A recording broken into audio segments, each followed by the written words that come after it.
नमस्कार साथीहरू 2082 सालको CTEVT को मेडिकल तथा इन्जिनियरिङ तर्फ तथा अन्य सेक्टरको पनि third year and third year 6 सेमेस्टरको रिजल्ट पब्लिस भइसकेको छ पौष महिनाको 21 गते। सो रिजल्ट कसरी हेर्ने यसको बारेमा भन्न गएछु। रिजल्ट हेर्नको लागि हजुरले आफ्नो मोबाइलमा गुगल या क्रोम ब्राउजर ओपन गर्नुहोला। जस्तै म क्रोम ब्राउजर ओपन गरेर बताइरहेछु अनि सर्चमा टाइप गर्नुहोला www यहाँ लेखेको छ www.ctevt.org.np रिजल्ट। यसमा हजुरहरूले क्लिक गर्नुहोला। त्यसपछि यो फर्स्ट लिंकमा नै क्लिक गर्नुहोला CTEVT को। त्यसपछि यस्तो इन्टरफेस आउँछ। यसलाई स्क्रोल डाउन गर्नुहोला, माथि गर्नुहोला यसलाई। अब यहाँ लेखेको छ इयरली सेमेस्टर चेक रिजल्ट अनि तल लेखेको छ एक्जामिनेसन इयर। यसमा हजुरले क्लिक गर्नुहोला। अब हजुरले कुन सालमा एक्जाम दिनुभएको छ CTEVT को त्यो चुज गर्नुहोला। जस्तै म 2082 सालमा दिएछु, म 2082 साल सिलेक्ट गर्छु।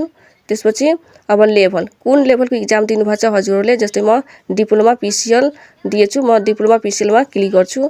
त्यसपछि अब हजुरले आफ्नो स्याम्पल नम्बर लेख्नुहोला। म आफ्नो स्याम्पल नम्बर लेख्न गएछु। हजुरले आफ्नो लेख्नुहोला स्याम्पल नम्बर। स्याम्पल नम्बर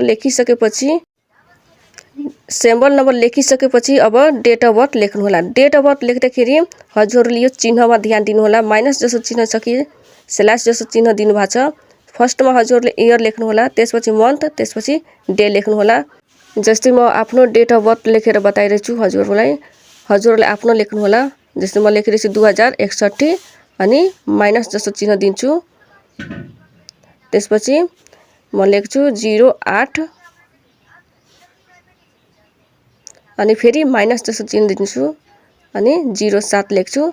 यसरी हजुरले आफ्नो डेट अफ बर्थ लेख्नुहोला अनि डेट अफ बर्थ लेखिसकेपछि सर्चमा क्लिक गर्नुहोला। त्यसपछि हजुरको रिजल्ट यसरी हेराइदिनुहुन्छ।